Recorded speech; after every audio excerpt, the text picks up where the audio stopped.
নওজোয়ান ছেলে তোমরা যারা নামাজ পড়ো না, বাস নামাজ পড়ো। আগামীর পৃথিবীতে মাহাদির পক্ষে যদি যুদ্ধ করতে হয়, দাজ্জালের বিরুদ্ধে যদি লড়তে হয়, সেজদা লাগবে। সেজদা কি লাগবে?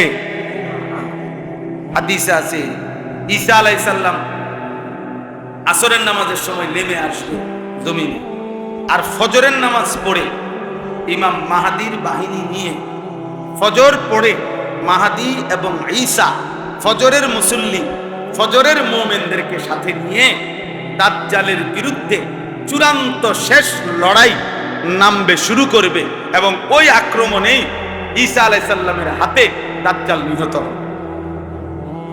এজন্য ফজরের মুসল্লি যারা ঈসা এবং মাহাদির সঙ্গী, তারা ফজরের মুসল্লি যারা দাজ্জালের বিরুদ্ধে লড়বে, তারা তাহলে 7:30 8টা বাজে 9টা বাজে উঠা নাফরমান তুমি কোন দিকে যাইবা?